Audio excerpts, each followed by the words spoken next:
What's going on, everybody, and welcome back to your weekly episode of the Back Pocket Podcast. We're back with another NFL weekly recap. This week, we have week 2 of the NFL season, another action-packed weekend for all of our favorite teams. What a week it was. We had some good quarterback play, some bad quarterback play, some upsets, some big overtime wins, and as always, we are coming at you guys with several topics. Today, we'll be talking about the Bengals. We'll be talking about Anthony Richardson and CJ Stroud, Baker Mayfield's Tampa Bay Buccaneers, Justin Fields, and if he has regressed, the Dallas Cowboys, and Russell Wilson, and much more. So make sure you guys do stay tuned. Subscribe to the channel. Follow us on social media at the Back Pocket Pod.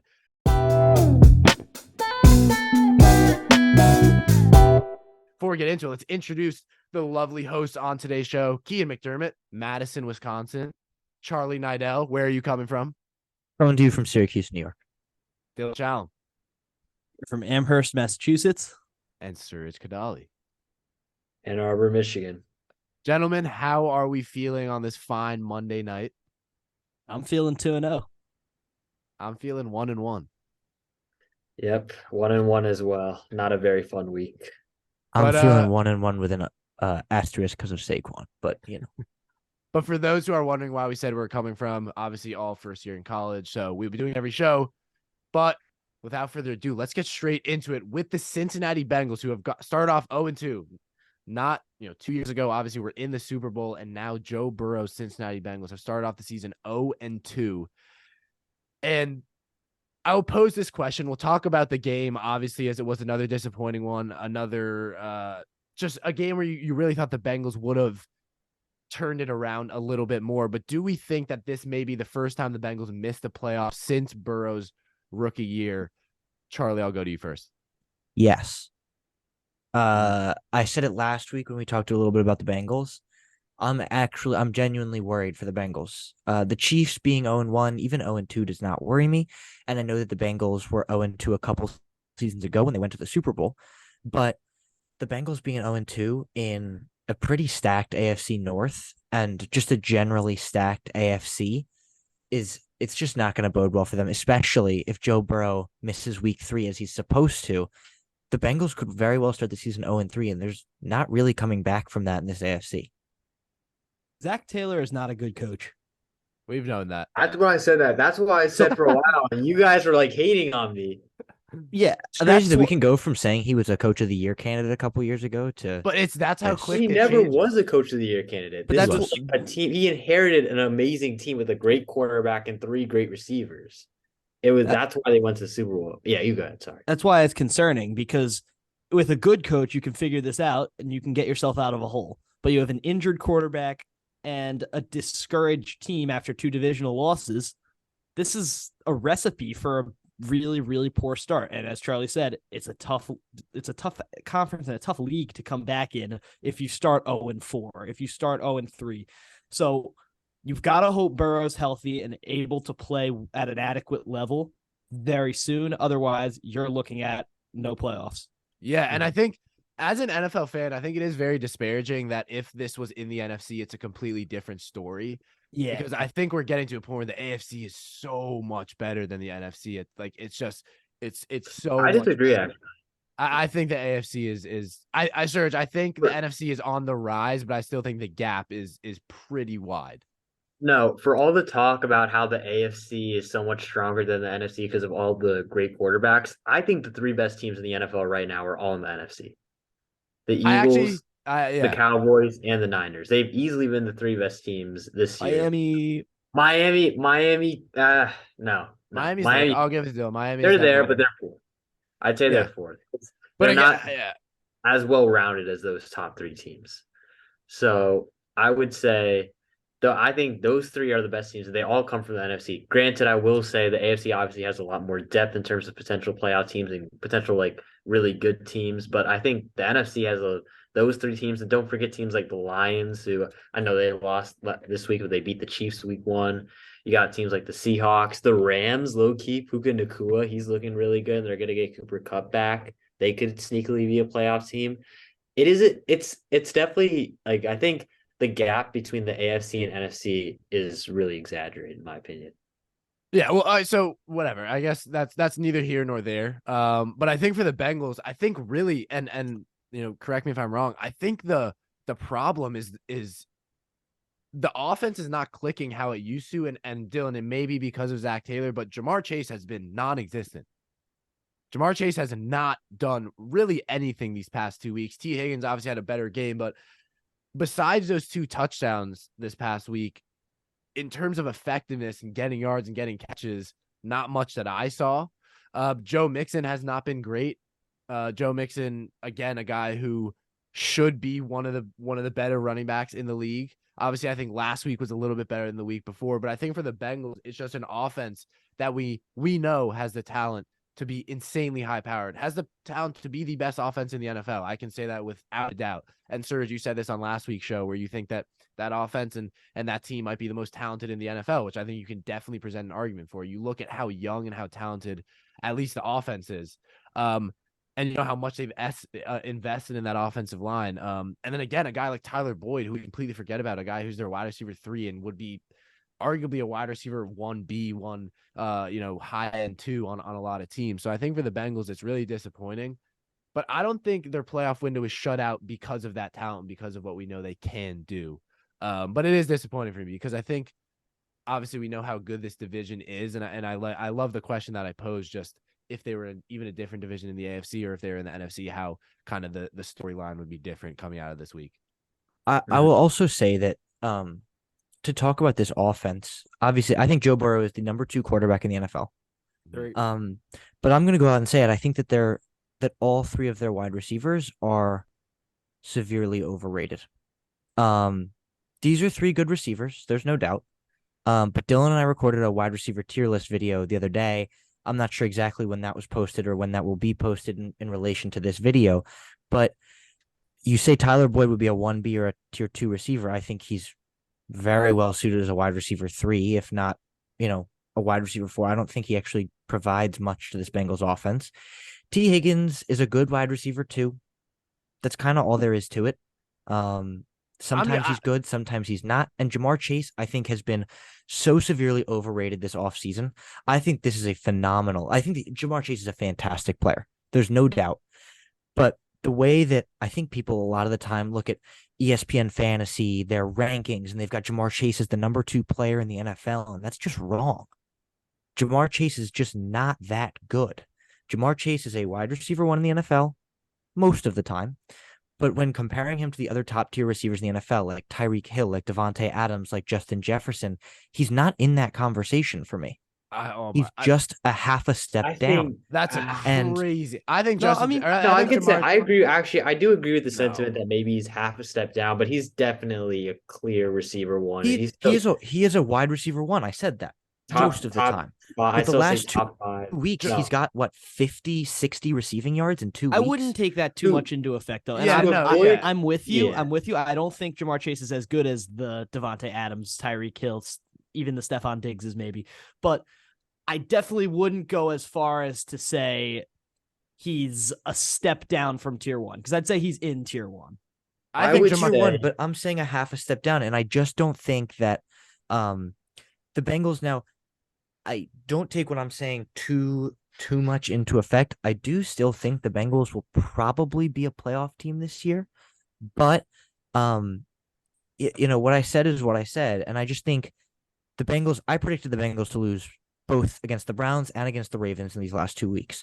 So I don't think it's that significant that they actually lost those 2 games. I think it's the manner in which they lost them. The Browns killed them in week 1.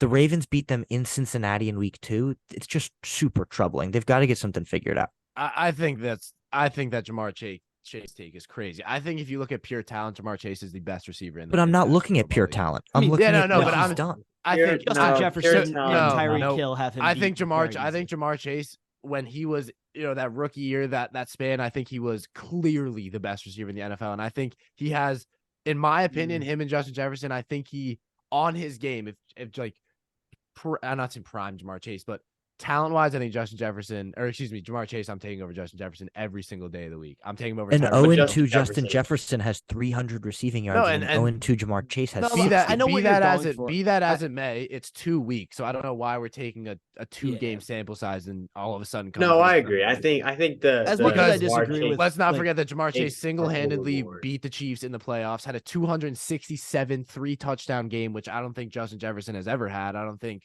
Devontae Adams has ever had. I don't think Stephon Diggs ever had. And these are guys who have been in the league longer than him. I think Jamar Chase, talent-wise, Tyreek Hill has had that. that makes sense. I'm not surprised by that. But I think Jamar Chase, if you look at talent, I think he is the best receiver. Like pure talent, I think as a receiver, best receiver. I would say still Justin Jefferson, Devontae Adams, and Tyreek Hill are over him. But it's I know that my statement is a little confusing because I think Jefferson's better now. I think Hill obviously is better now. But Jamar Chase, I mean, you guys remember that rookie year, I was like, holy, this dude is in. Like, you look at his ability, and I love Jefferson, but I think the difference between them both is I think you could give the edge to Jefferson in terms of route running, but I think even there's not much hands-wise. I think they both have the same hands. It's Jamar Chase's change of speed. Jamar Chase, in terms of game breaking, Tyreek Hill is the only one who beats him, and it's not by that much.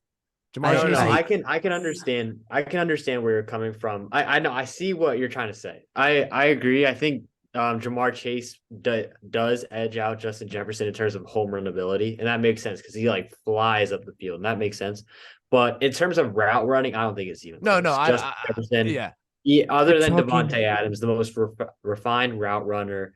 He's quick also. He's still got great home run ability. He's probably I think he's easily the most complete receiver. I'm not sure. I think it's Chase. I don't think we're giving Tyreek Hill. I know I'm the Dolphins fan here, but I don't know that we're giving Tyreek Hill enough credit in this conversation. Okay, well, this isn't a receiver conversation. Just to say where I disagree. You said that it's Jamar Chase's game-breaking ability, his speed, that makes him better than Justin Jefferson. But I think that his speed is the only thing that he has over Justin Jefferson, and Jefferson beats him in every other category. I don't think because Justin Jefferson is that much better than any wide receiver in the NFL. No, but that's not to say that Jamar Chase is a one-trick pony and just saying it's speed. No. It's just that Jefferson is better than him at everything else. Jefferson's also the best receiver in the NFL. So Jefferson is better at everything than everybody. Yeah. It's not like a. I agree. And I think right now Tyreek Hill is the best receiver in the NFL. But I will say, Charlie, I agree. I'm not saying that there's some huge gap, but I think, and to your point, and then we'll move on to the next topic. To your point of that he's better than everything. I think Jefferson is a better route runner. I think you give that to him. I don't think it's by a ton. You may think it is. I think Jamar Chase is far and away the best fade end zone or a red zone receiver in the NFL, and I don't think it's particularly close. I think he, in terms of ability to change gears, which is so vitally important, and really, I'm not sure what play it was his rookie year. It was he just broke through this gap that every other player would have got tackled on, and it was just that change of speed. Tyreek has that. I don't think any other receiver has that like him. Hands-wise, I think him and Jefferson are equal. I don't think that Justin Jefferson is particularly much better of a catcher. I agree with Serge. I think Jefferson's he's a wide receiver 1 by definition, 100%. And I think he's better right now. But in my opinion, Jamar Chase, if you were to give me all the receivers in the NFL and say you can have one of them, I'm not saying I would pick Chase, but he would be he would be right there with the rest of them. And again, we might disagree there, but I think everything you said is very valid, but I think Chase is right there. But again, the start to the season has been poor. We'll move on to some rookies. We obviously saw. So first, this topic was going to be on Anthony Richardson, who I thought had a fantastic game, obviously out with the concussion, but also CJ Stroud, very, very good game, 384 yards, 2 touchdowns, no interceptions. We can, talk about each separately, talk about both in the same way, whichever way you guys want. I guess we'll talk about Anthony Richardson first. I thought he looked great, and I'll put out what I think first. I think what we thought from Anthony Richardson coming out of college was this guy is an erratic playmaker. He makes terrible decisions, and he needs to sit for as long as Trey Lance did, 1-2 years. I think we've seen a completely different Anthony Richardson. Finds his checkdowns, has not been stupid. I don't think has he thrown a pick in? He did against the Jags. Oh, he did. Threw one pick, yeah. He did against the Jags. Excuse me, I forgot about that one. I was thinking of the preseason. I think he's looked fantastic. I think that Richardson, in the small sample size we've seen, has been the best rookie quarterback. And I think Stroud's there with him. But when you look at that game and these two quarterbacks, Serge, I'll go to you first. What do you think about both of them? Yeah, I think it was really a promising display, even like for the Texans, like even though they lost, they have to be happy looking what they saw from Stroud. And obviously Richardson before he went down looked really good. And I think a lot of this is really a testament to Shane Steichen. I think he's easily been the best rookie head coach so far. He's making the right decisions. He's playing to his rookie strength, to his like all world. No one else can like is an athlete like Anthony Richardson. He's letting him run. He's not trying to be one of those guys that's like, okay, first you need to learn how to throw, then you need to learn how to run. He's letting him be the player that he is, and I think that's a good thing. And then you're also making it simple. Those reads on those RPOs, those quick plays, it's 1-2, 1-2 reads. It's pretty not hard, but he's also been really, really good with what he's been when he's been asked to throw the ball. He's been pretty accurate. He's been decisive, and obviously running the ball, he's been excellent. So I think it's been really good for him again. The one downside is that the first 2 weeks he has had injury concerns, which obviously, again, I think Charlie did talk about that. Charlie did. But other than that, I think really you could not have asked any more from your rookie quarterback and your rookie head coach. You know me. I'm on board. I'm fully on board with Anthony Richardson. Always Richardson QB1. He's just really, really good at football. And there are always concerns about what's going to happen when it gets off schedule. But when he was in college, when he was on schedule, he wasn't an inaccurate thrower. He was hitting his guys. He was capable. And there was the bad completion percentage, but I would mostly attribute that to when he was scrambling and trying to make a play. So when he was just going through his progressions, which he did pretty well, he was a smart quarterback, just universally as draft evaluators saw, he was pretty smart going through his progressions and doing things the right way. But I think he's impressing everyone now, and it's time for him to start to, well, first off, stay healthy, but it's mostly really time for him to start to expand the playbook, because we've seen Shane Steichen kind of limit it, and I'm ready to see them try to expand it. I'm ready to see some bombs. I'm ready to see him let that arm go, because I think, and again, that comes with picks, but I'm ready to see that arm. Show what he has there. I think there's a reason they're not letting him show it off just yet. I agree. I think I don't think the Colts have a viable deep threat on their roster, and I could argue for Josh Downs. And I think it's another rookie. He's like a guy who you throw it to short of the sticks and try and trust him to make a play. But I also everyone knows my opinion on Anthony Richardson. I can also hold my hands up and say he's looked really good in these first 2 weeks. It's not to say my opinion has truly changed, because it hasn't really changed. I'm still not in love with Anthony Richardson. The injury concerns are a big deal for me. Week 1, he looked like he was favoring one of his ankles a little bit. Week 2, he goes down with a concussion and has to exit the game. The running numbers concern me, just with the amount he's running the ball. We've seen that with only a few quarterbacks in the NFL, and that's Lamar Jackson, Josh Allen, Daniel Jones. Sometimes it works, sometimes it doesn't. Hope for his sake it does work. But I think that CJ Stroud has been better than Anthony Richardson. Which I think there's a case for that. I can definitely I mean, game 1 he wasn't, though. Game 1 he wasn't. Game 1. But it was a tough Ravens defense. Game 1 he was playing against the Baltimore Ravens. That's enough to deter almost any quarterback in the NFL. Yeah, but he had a really bad start. And I know it's understandable, but Richardson didn't have a bad start. And Richardson only played a half. But I would better. And also remember, he only played like a quarter. But I would argue that just because of CJ Stroud's second game, where he threw for a passer rating of 103.5, 384 yards, 2 touchdowns, he still hasn't thrown a pick this year. He looks like a very comfortable passer, which is what all NFL scouts were thinking. And then for whatever reason, he dropped off the list, and then because of that, people got really, really concerned. The stupid test, and he's starting to show that, he can be that quarterback at the next level.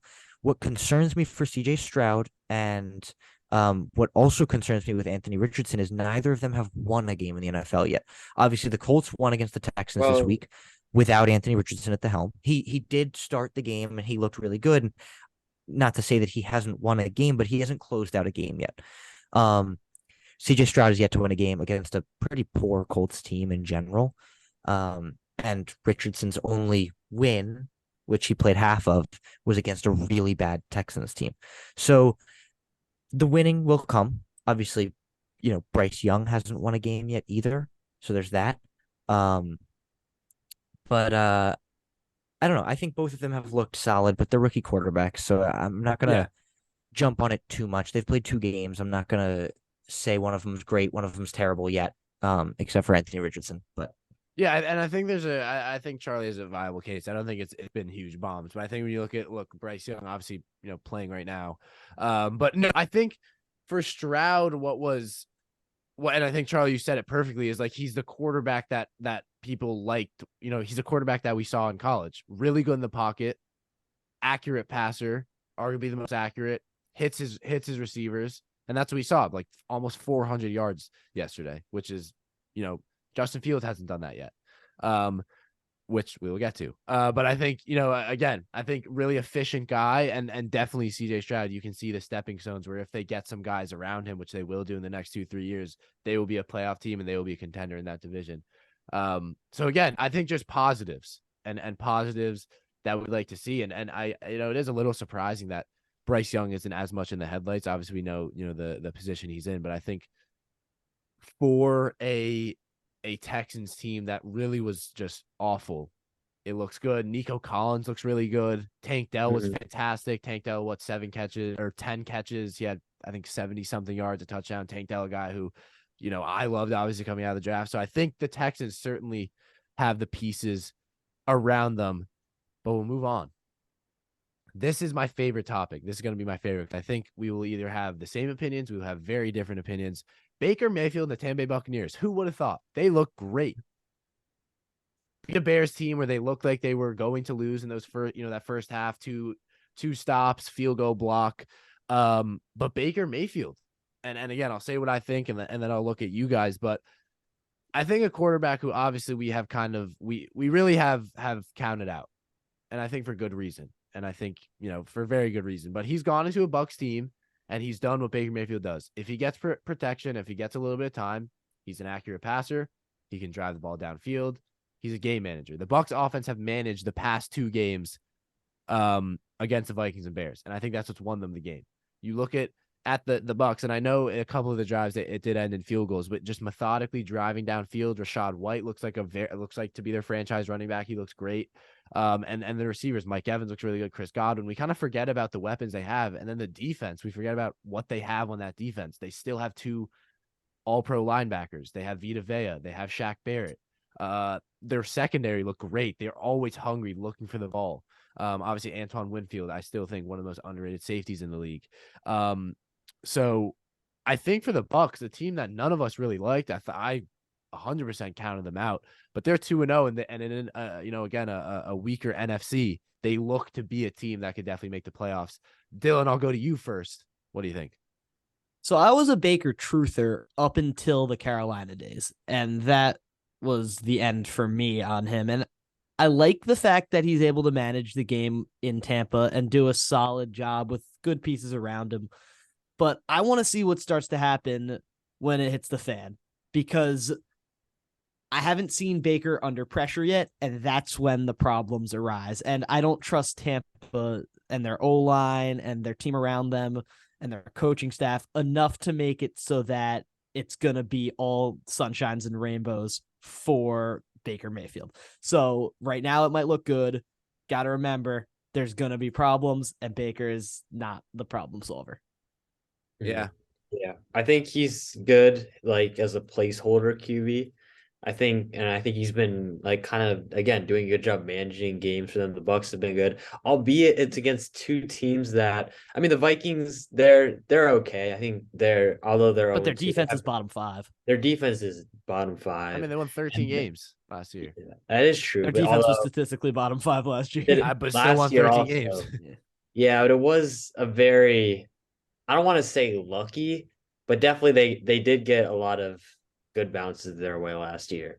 And definitely they didn't seem like a 13-win team. But anyways, and then the Bears, I don't know. I mean, I've watched a few breakdowns on the Bears offense this year, and it has been nothing short of anemic. And I think this could be a team that really could be in contention for Caleb Williams if they don't fire their entire staff pretty early. Justin Fields seems to have regressed. I mean, the fact that you could actually, no, I'm not going to say it. Say it. But the fact that you can argue that maybe Zach Wilson is better than Justin Fields, I think right now says it all. Yeah. And you're a Jets fan. No, I'm saying it. I mean, again, maybe it sounds biased, but he's regressed. Like he has not looked good at all. Even with the addition of DJ Moore, his mechanics look all out of place. His footwork is still like the same. I don't know what they've been doing. No, and but the play call. Yeah, we talked about this last week. And again, I do think now definitely, and Dylan said this last week, some of the blame is now on Justin Fields a little, but they expect him to rush around and solve their problems and win them games. And Justin Fields is not at that maturity yet for a quarterback. Yeah. It's obviously developmental, and but he should be. But I think that's also half on Fields and it's also half on the Bears' entire staff. Like, how have you not fixed any of this stuff? Have you because it's not like he's you can see he's trying to fix it, but he's not a natural at it yet. He's just doing the same stuff. Yeah, exactly. That's a coaching staff question. I don't know what has been going on there, but it has not looked good from development to play calling. They haven't done him any favors, and when they have done the right play calling, Fields has not looked up to it. So it's really not a good situation. I know we're not talking about the Bears, but that was our next segment, so let's carry it on. Yeah. I mean, for me, Justin Fields has been a problem for the team since day one, and I've been waiting for him to start to pick it up, and this week didn't change that much for me. I saw pretty much the same thing that I've been seeing, but I just don't know. I don't know what they can do to fix him, and I don't know what he can do it's just mutually a bad situation for both. I mean, there's no denying that the play calling is absolutely horrible, but the question has to be asked. The Chicago Bears have a team that's not built to be tanking. They have enough players in that team that are capable NFL starters that should be maybe challenging for 8 wins. But Justin Fields, as high end as he can be, is not the quarterback to lead them to 6 wins. I think Justin Fields starting for this team leads them to 3 wins, 4 wins. And then you get the question, is it Caleb Williams? So I don't know what direction you can go in, because I don't see a viable output that Fields is the answer here. Yeah, I don't know. I don't really have a huge opinion on Justin Fields, and I feel like we talked a little bit about Justin Fields last week. I don't think he's a bad NFL quarterback. I think the system he's been put in has just sort of put him in some bad situations, and he still has a lot to prove. It's up to him whether or not he proves it, but he definitely deserves that chance. I mean, this was a top 11 pick, I believe. I think he was pick 11. But we've already seen 2 guys that went in the top 3 get thrown out the door for pretty much less than Fields that. Was pick 11, right? Yeah, traded with the Giants. Trey Lance and Zach Wilson were right. Trey Lance inherited one of the best teams in the NFL, and I think they still made a mistake in getting rid of him so quick, but they found someone better without wasting a high draft pick on him. So if the Bears could do that, that's the ideal situation. The Jets and Zach Wilson was far worse than Justin Fields has been. I mean, given the situation, yes, because given the situation, yes, because the Jets have a very good team around him. Justin Fields. The Jets have a much better team and coaching staff than the Bears do, and Justin Fields has still been better than Zach Wilson. I would say in my opinion, close. Yeah. I'd say it's close. And the fact that it's close is it's not something to write home about. But yeah, no, I think for the Bears or to Justin Fields, you owe him the chance to get him a new coach, and then if it doesn't work, then it's on him. But I do think their coaching is horrid, because it's a Bears team that shouldn't be that bad. Like, they definitely should not be that bad. I think they have a lot of young pieces in the secondary, and even the secondary. And then again, not even Justin Fields. You look at Tyreek Stevenson got, and again, this might be completely on him, but the coverages that they were running, like the Bucs receivers were just eating on them like all game. Mike Evans, huge game. Chris Godwin, really good game. Like, it was just a Bears secondary that looked miscoached. It looked like their coverages were off. It looked like they didn't really know what they were doing. It was a defensive line that could not get any pressure, whereas the Bucs defensive line had 5 sacks, I think, in the first half. 5-6 sacks. So again, I think there are some things where you can say it's not completely on fields. And again, I think with the Bears, what's really tough is if you don't change the coach and if you don't change much and they get the first pick, you can't pass on Caleb Williams. No matter, unless you have Mahomes, unless you have Burrow, unless you have one of those top tier guys like Caleb Williams, is a generational guy. You can't pass on him. So I think for Justin Fields, it's super unfortunate because it'll be a what if, So again, maybe he picks it up, but yeah, he looks bad. That pick 6 at the end of the game was awful. And again, and it goes back to the miscoaching because Shaq Barrett and I think it was Devin White who was saying this is the reason he got that pick is because they ran the exact same play and the exact same formation the play before. So Shaq Barrett was like, oh, they're going to do the exact same thing. He read it and picked it off. So again, the coaching seems to not be quite there. Again, I'm not an NFL expert in terms of coaching, but it does look like, the Bears are in a bit of mayhem, and I don't think it's necessarily just the player personnel. Not speaking of anything, I don't know. It's a terrible transition. Me and Charlie's most hated team as Giants fan, the Dallas Cowboys, but they are undeniably one of the best teams in the NFL, if not the best. Surge, as a Jets fan, felt the wrath of Micah Parsons that they had 4 turnovers and 3 sacks against Zach Wilson as they beat the Jets at AT&T Stadium. I guess, Surge, I'll go to you first since you just experienced the wrath, even though me and Charlie felt it a lot harder in week 1. Do you think the Dallas Cowboys are the best team in the National Football League right now? And then give your thoughts. They've definitely played the best in the first 2 weeks. I would still say Philadelphia are slightly better. Yeah. And then I would say, and then San Francisco, Dallas, it's a toss-up. Dallas are an incredible team. Just watching the play. And like I said, literally the first thing I did after that game, I texted you guys, I feel bad you guys have to go against Micah Parsons twice here. He is, I obviously we all knew he was good, but just watching him play, I think that's possibly the best player in the league. Yeah. Period. No, yeah. He was every play, whether he was lined up in 5 technique, he was lined up 3 technique, like kind of against the guard, against the tackle. Dwayne Brown, he might be forced to retire after this, honestly. 38 years old. I don't know what we were doing, not chipping Micah at all, leaving him 1v1. It doesn't matter. It doesn't matter, but at the very least, you can maybe give Zach Wilson a half second extra. Parsons just gets it. He just gets it. The fact that they didn't even try is the worst part. Like they just left him 1v1. They just conceded it, and just every time, almost that I saw this like the stats, he was pressured almost 70% of the time, and it wasn't. And to be fair, the whole offensive line got cooked. Like that, it was. I think mainly it was just Micah who just created opportunities for everyone, but he is just one of a kind, unbelievable, and the fact that he's a great pass rusher, but he can line up and play coverage too. He's just he's a special player. He's just a generational guy. He's just one of those unicorn. You just don't get players like him. And yeah, the Cowboys look good. And again, it's always I feel the Cowboys they always have these moments in the season where they look fantastic.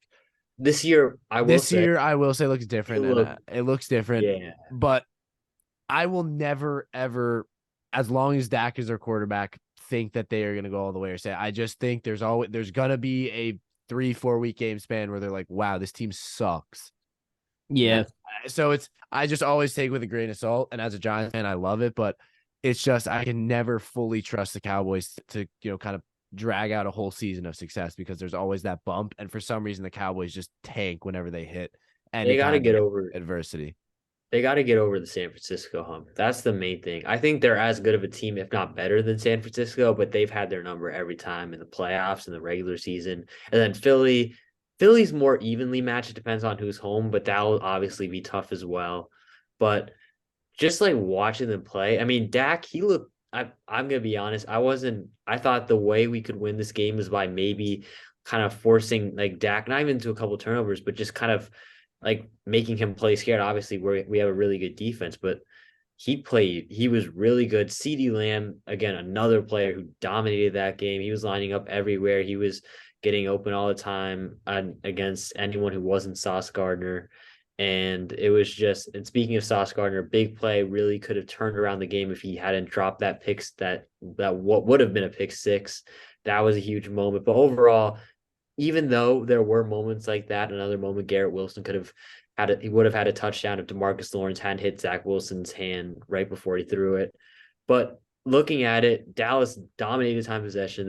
They were dominating the game the whole way. They were able to move the ball at will. The only time we were able to get stops were really in the red zone. It was just a really impressive performance. And this was without Tyler Smith, their left guard, Brandon Cooks, their receiver too. They still looked they looked unstoppable. And again, I understand it is Dak and it is like the Cowboys, which can always make you a bit skeptical, but this team, they looked like they've easily been the best team in football over the first 2 weeks. I know I'm kind of just sounding like a broken record, and I am upset about the loss, but this was a team that I knew were going to be really good this year, but they've surpassed even my highest expectations.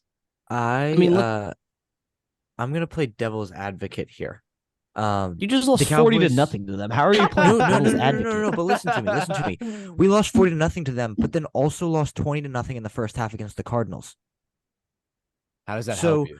How does that help us, Charlie? The Giants are. It's saying that the Giants were awful. Oh yeah. The Giants were worse than the Cowboys were good. Is what I'm just playing devil's advocate. Okay, I think the Cowboys have been fantastic for the first 8 quarters of football so far, but again, just to play devil's advocate, the Giants also got killed by the Cardinals in that first half. And the Cowboys were taking advantage of a Jets team that just lost their starting quarterback that they just traded for. The Cowboys have looked good, but I'm still just not sold. Yeah. Because it's 2 opponents that did not put up a fight whatsoever. The Cowboys, I think, for the last few years, their problem has not been with the teams that are worse than them. The problem has been when teams put up a fight, when teams have close games, the Cowboys have been known to lose a lot. 100%. The Cowboys haven't played a close game yet. So even though it was a dominant performance in both games, it wasn't close at all for either of the games.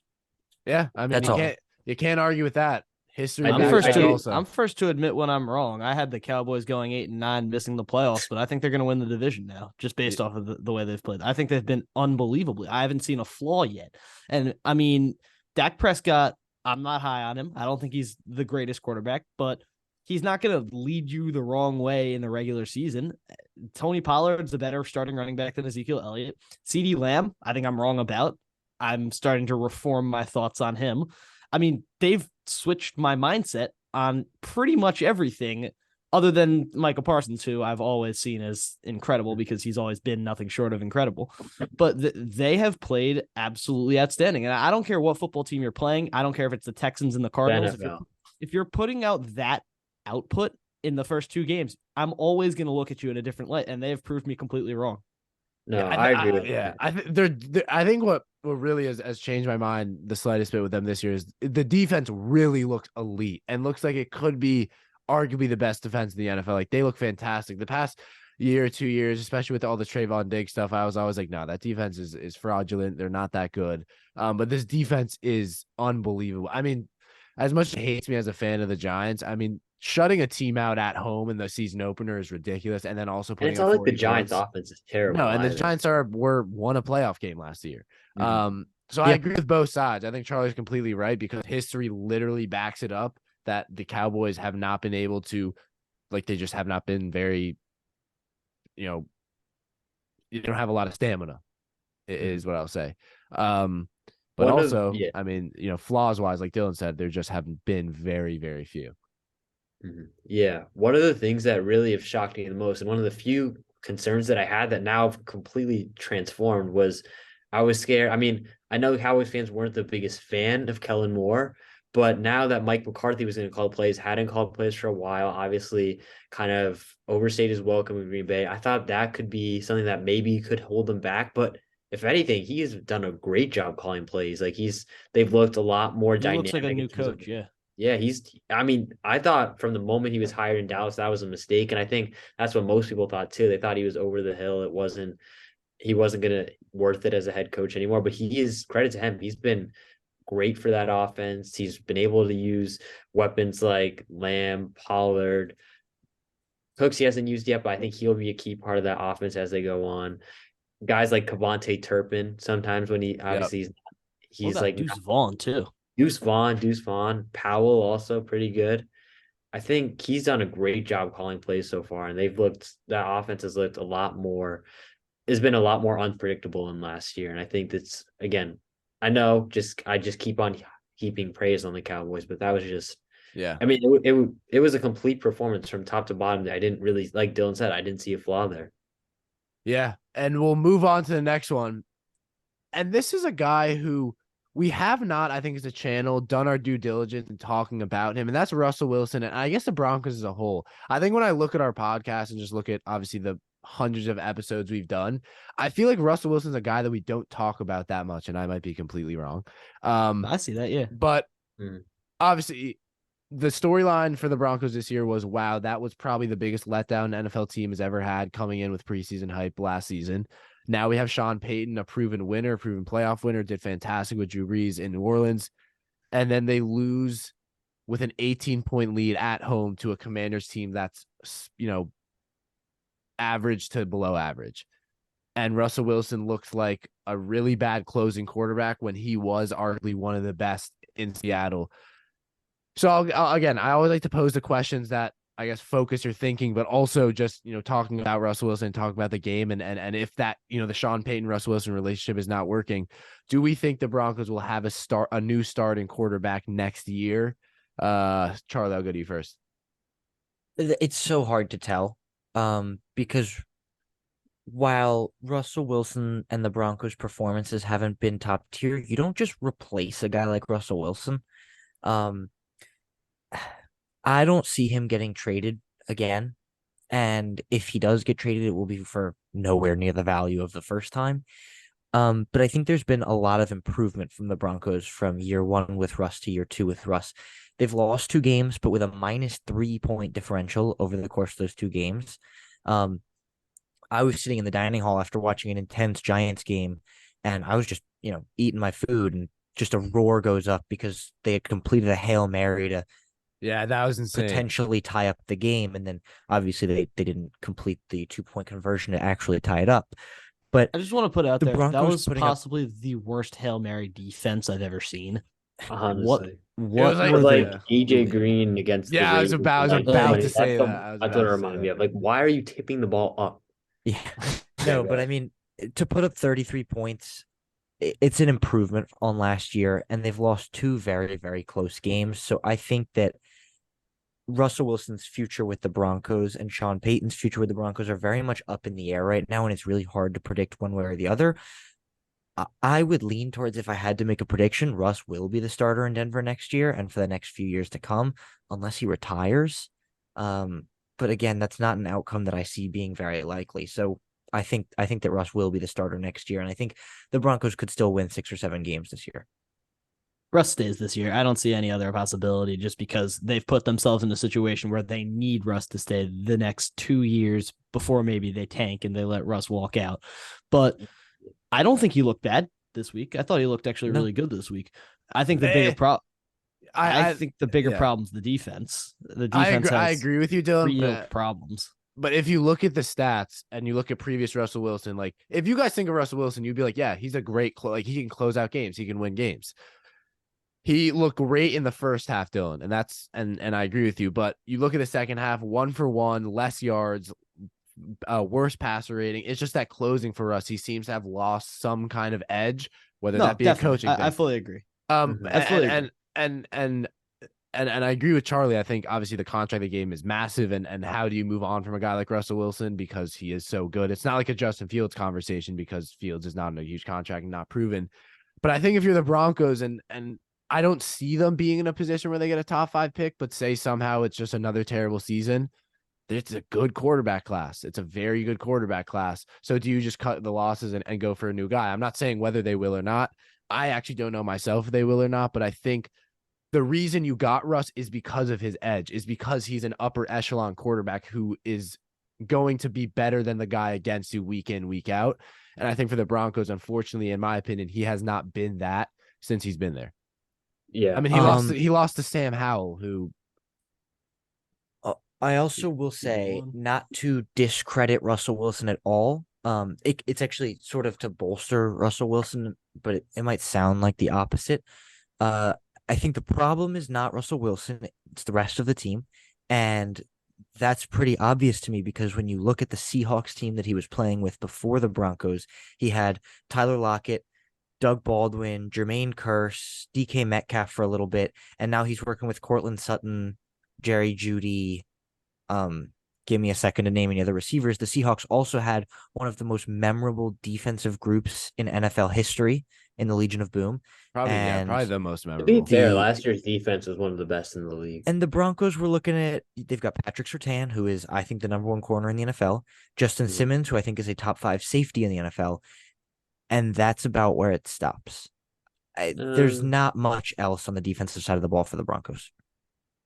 Pair that with almost no running game. I kind of agree. But I mean, Serge, you say one of the best. They just weren't one of the best defenses last year, though. Last year statistically they weren't. No, last year literally the narrative was that if the Broncos could score more than 17 points, they would have been like. Oh, right. So, yeah. It was like some sort of like high record. I don't remember, but I mean, later in the season they slowed down, but that's when the season was like already over and they were already demoralized. So they were one. I disagree with that. I think he had a good supporting cast. The problem is he was literally the worst possible fit for the offense they were trying to run last year, which was basically quick passing, kind of rhythm throws. And Russ is basically someone who always loves to extend the play, always try and go for the deep ball. And it was a terrible fit from the start. And now, I think now even with Peyton, I think he kind of has a similar. He has a similar offense, a similar like offense. Obviously, he's a much better coach, but I think I don't really see Russ as a Peyton type of quarterback. Kind of like I'd more think of a guy like a good rhythm passer like Drew Brees. Obviously, Drew Brees, but great. Drew Brees is the only guy that you don't see a lot of Drew Brees. I could name plenty of quarterbacks in the NFL that I would say fit the. But that's only because Drew Brees is basically the only quarterback we've ever seen Sean Payton coach. Yeah, that's true. So obviously, that is true. Drew but when Brees you've seen, but during the era, once the year after Drew Brees retired, we saw him kind of mold guys like Jameis Winston into kind of more checked but down. Now you're dropping. But there are guys Drew like Brees Drew Brees. Like Winston. I think Brady would have worked with Sean Payton. But but Brady. I think Brady's like also good passing. I think a guy like a prime Alex Smith would have worked with Sean Payton. I don't think. I agree. But also Russell Wilson in his prime what I'm saying is that a guy that likes to specifically, rather than playing in structure, his favorite thing is to extend the play and play backyard football, which worked in Seattle. But I just don't see that as a Peyton type of quarterback. But again, like you said, given the cap situation with Denver, it would be hard for me to imagine them taking quarterback if they're not within Caleb Williams, Drake May range, which I don't. Drake May is a fraud. All right. Well, we'll move on. Charlie, take it away. Trivia segment for this one. After week 1, obviously the standings were as follows. Dylan had 3 points from a possible 6. Kean, you had 1 point from a possible 6, and Surge, you did not get a single question right last week. I want to put out there. I don't have my scoreboard up, so I'm going to be on the same playing field. People who made it all the way to this part, like, how do these kids have any credibility? And but I'm not. I did not make these questions easy for you guys. These were they were tough hard questions that were, again, just not easy to answer. So we're going to start week 2. Dylan's trivia in sophomore year. Oh, nah. Random question. Which of the following had the most yards? A. Quincy Enunwa. Quincy Enunwa. Yeah, when like Durham Smythe pops up in a question, you know something's wrong with the question maker. That's a legend right there. I've got, actual players here. Right. So we're going to start with that's disrespect. Question 1. Which of these running backs scored the most PPR points this week? Okay. We're looking at the Bears, Rashawn Johnson, the Falcons, Bijan Robinson, the Dolphins, Raheem Mostert, and the Jets, Breece Hall. Raheem Mostert. I'm going Raheem Mostert. That's really funny because Raheem Mostert had the third most of those guys with just 13 PPR points. Wait, what? He had 30. He had 2 touchdowns. I was looking at the fantasy No. stats and Raheem That's Mostert. not spread it by He last. had- There's, I he had- would like we're vividly questioning the remember. host now. Yeah. He had 2 touchdowns. The host got this one wrong. Yeah. let's confirm because He I'm had 2 looking at touchdowns, and one of them last was week's 45 yards. performance So that's and- automatically more. So Yeah. Yeah. let me see because it's saying that it's No. telling me right now that he only had So 13. he had like a 30-something yard touchdown runs, and then he had 2 touchdowns. So he had at least. Yeah, I don't know why it. Mostert I had don't know why it. 25. Yeah, sorry, I And- don't know why it. When I sorted by last, it says he had 13. But all the other guys' numbers are correct. So yes, Raheem Mostert had the most of those Yes. guys. Yeah. Bijan was second place, then Rashawn Johnson, then Breece Hall. So y'all all get a point for that one. All right, here we go. Moving on to question 2, we have which of these quarterbacks had the most passing yards? Daniel Jones, Baker Mayfield, Patrick Mahomes, and Zach Wilson. Daniel Jones.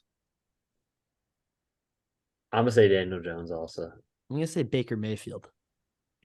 It's either. By a whopping 4 yards. It was Daniel Jones. Yes. 321 yards. Yeah, to better, Baker too. Mayfield's 317. I Who's just know questioning 'cause my credibility my now? brother sent me like a Daniel Jones stat line is like him, and it was just like Hey, Jones at 321, but Baker at 317 made Yeah, I it know a they were competition. And close. I Patrick knew they were Mahomes, I close, think, too. had a sneaky 305. Yep. Zach Wilson only had Really? 170. I But thought he was. There we go. Who's questioning my credibility now? question 3, this is a free response. I'm not giving you multiple choice. We've got how many games were decided by 20 plus points this week, Oh, excluding Monday Night Football? Charlie, give it. Okay. We'll go in order. Kian.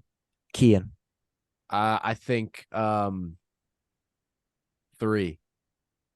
Dylan. I'm gonna say 4. Suraj. I was also gonna say 3.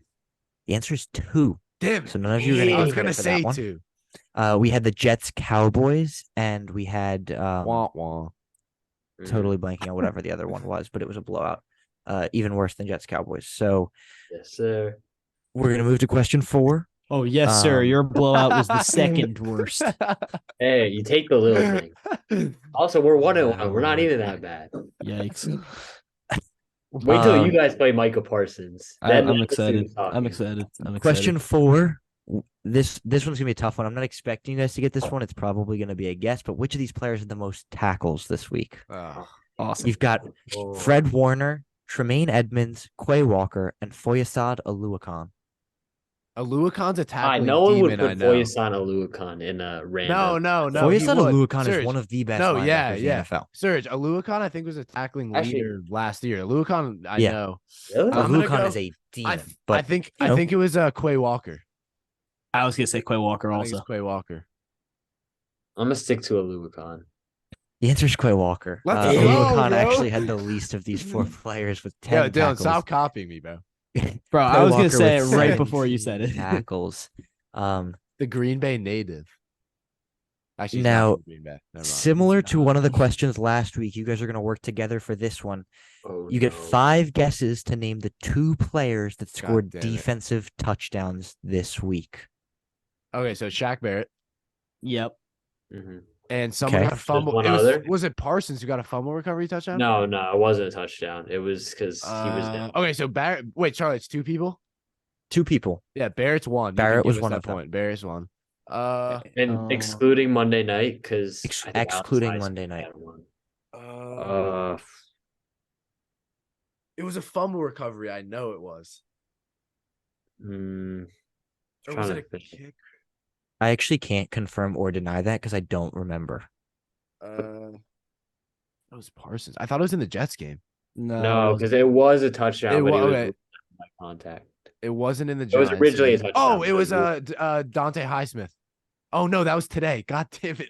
Alex He was Highsmith. Browns. I'm Alex gonna be Highsmith. real. I have absolutely no idea. I have no idea. Well, Charlie, Alex Highsmith just scored a pick 6. I don't know. Well, then it doesn't count. Yeah, I know. I have no idea. It wasn't on Thursday night. It wasn't on Sunday night. So It's gonna be one of those. It's lost in one of those Sunday 1 o'clock games. Yeah, I can't. Charlie, who was it? I feel like it was the This is Panthers. correct. It is in that 1 o'clock game. It right, wasn't so a Panthers let's- because Panthers were Monday I meant night. Packers, Falcons. It might have been. I'm trying to think. If y'all want me to tell you, I can. But Yeah, No, go, no, yeah. no, no, no, Yeah, no, no, just tell. Just say. or I Alright, can fine. narrow down the game for you. Yeah. Do No. that, dude. All right. Nah, Well, then I guess I we'll would just tell us. The point doesn't count. Then just tell us. Yeah. It was a Seahawks Lions pick 6 from Trey Brown, Oh yeah, I Oh, remember knew that. and Dang no it. Because points for golf any of lost the you. streak. I don't know. I had a good game. I think I scored 3 points. I wasn't I'm gonna happy get with it. that. We've I got wasn't one gonna more get it. question though, Okay. and it's similar to the last question last week. I You like guys are gonna this. go around and name players who got a receiving touchdown. You each get 1 strike, so you can get 1 wrong. Damn it. We go until someone messes up. Sorry, you're gonna have to give me a second because I lost the list. But Okay. yeah, I know. We're gonna start with Dylan because Kian claims that he keeps copying him. Yeah. Thank you. And then we're gonna go to Surge, and then we're gonna go to Kian. All right. Receiving touchdowns this week. So there were a lot. There were a lot. There were too many that are shown on this list, and I'm realizing now that I did write down rushing touchdowns. So we're gonna go rushing touchdowns. Is Rushing that touchdowns? okay? Rushing touchdowns this week. Okay. All I right. had receiving them. In All right. mind. So Dylan, you're first. Dylan, whenever you're ready. All right, I'll start it off with Ramondre Stevenson. Raheem. Ramondre Stevenson is correct. Raheem Mostert Surge is correct. Anthony Richardson. Anthony Richardson. Daniel Jones. No. Daniel Jones. Oh, he did have one. Justin Fields. He did. I know he did. Justin Fields had a rushing touchdown. Yeah. Josh Dobbs. Josh Dobbs had a rushing touchdown. That's not hard. DeAndre Swift. DeAndre Swift had a rushing touchdown. Take my time. Do you have to take a time or you have to time it? 5. Shit. Najee Harris. Najee Harris That's playing today. did not have Yeah. does not count because he played Monday Yeah. Night Football. Saquon. Surge, that's 1 strike. Saquon Barkley. Derrick Henry. Derrick Henry. Derrick Henry did have a rushing touchdown. Yep. I don't know why I'm blanking now. Oh, James Cook. James Cook did not have a rushing touchdown this Did he? week. No. Bye, Surge. Rashad White. Rashad White had a rushing touchdown. Damian Harris. Damian Harris had a rushing touchdown. Yes, that was the other 20-plus point win. It was Buffalo over the Raiders. Yeah. Zach Moss. Zach Moss had a rushing touchdown. I was gonna say that shit.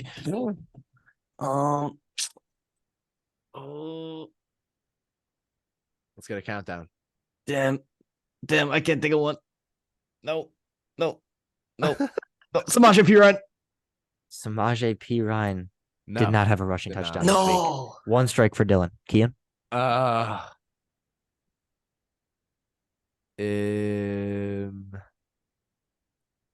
Alexander Madison. Alexander Madison did not have a rushing touchdown this week. All right. All right. Dylan. All right, next one. 1 strike each. Shoot, I still don't know. I'm gonna go. Who am I gonna? Would have been so much easier. I'm gonna go with Gus Edwards. Gus Edwards did have a rushing touchdown this week. I'm gonna add something in here. Surge, you're gonna get 1 more turn, and if you can name one of the players that had 2 rushing touchdowns, you get an extra life. Raheem Mostert. He already was named. Oh, So yeah. sorry, Surge, you're gone again. But Keen and Dylan, if you guys can name. Wait, Kian what? I and didn't Dylan- know. I thought that was a Surge. restart. No, because you did name that Raheem Mostert had. No, Surge. No, That But doesn't count. You're out. Kian and Dylan, if you guys can name one of the players that got 2 rushing touchdowns, you get an extra life. I was I'm going to gonna say be Anthony real. Richardson, but we already said him. I'm Richardson not- was already said, and Mostert was already said. But there I'm not are getting it. 3 other players that had 2 rushing touchdowns this week. What? Yeah. And 4 if you include Monday Night Football, but I'm not including Monday Night Football. 2 rushing touchdowns this week. Oh, I have. But you can also name someone who only had 1. Yeah, And it's just going to keep okay. you going. So we're going to give you a 5. Kyron Williams. Oh, Kyron Williams did have a rushing touchdown this week. okay. Do I get another chance with the 2 Yes. rushing touchdowns? No, shut up. Shoot, I might be finished. Let's get a countdown. 1 sec. Oh, 4, 3, 2, 1. I need a name. all right. Tajay Spears. Tajay Spears is one of the worst Ain't names you no could way. have given me. I could go. It's incorrect. Charlie, 2 touchdowns. James Conner. Is that true? Oh, I was James out. Conner did not have 2 but he touchdowns. had a James touchdown. Conner had Kenneth 1. Walker had 2. I was out anyways. Right. Kenneth Walker. Kenneth on my Walker had 2 fantasy touchdowns. team. Brian Robinson had No, 2 I touchdowns. got that and right after I Jalen said Raheem Hurts had Mostert. I 2 just thought I could touchdowns. do. I said that right. I got that right after Raheem Mostert. I just Yeah. thought I could use that because we didn't say he had 2 rushing touchdowns. Yeah, I was. We missed out Jalen anyway, so- Hurts, Brian Robinson, and Kenneth Walker. There we Yeah, go. Brian that was- Robinson. Wow. Brian Robinson. Yeah, he had 2 fourth quarter touchdowns. All right, quick fire NFL picks to end off the episode. Everyone, no explanation. Quick picks. Ready? Here we go. Yep. Niners Giants Thursday night football. We'll go Dylan, Charlie, Surge, me, and we'll keep it going. Niners. Niners. Niners. Falcons Lions. Falcons. Falcons. Lions. Lions. Chargers Vikings. Chargers. Can I ask who the home team is? Second team's home. Vikings. Vikings. Vikings. Chargers. Saints Packers. Packers home. Packers. Packers. Packers. Saints. Texans Jaguars. Jaguars home. Jaguars. Jaguars. Jaguars. Jaguars. Broncos Dolphins. Dolphins. Dolphins. Ooh, Dolphins. Broncos. Titans Browns.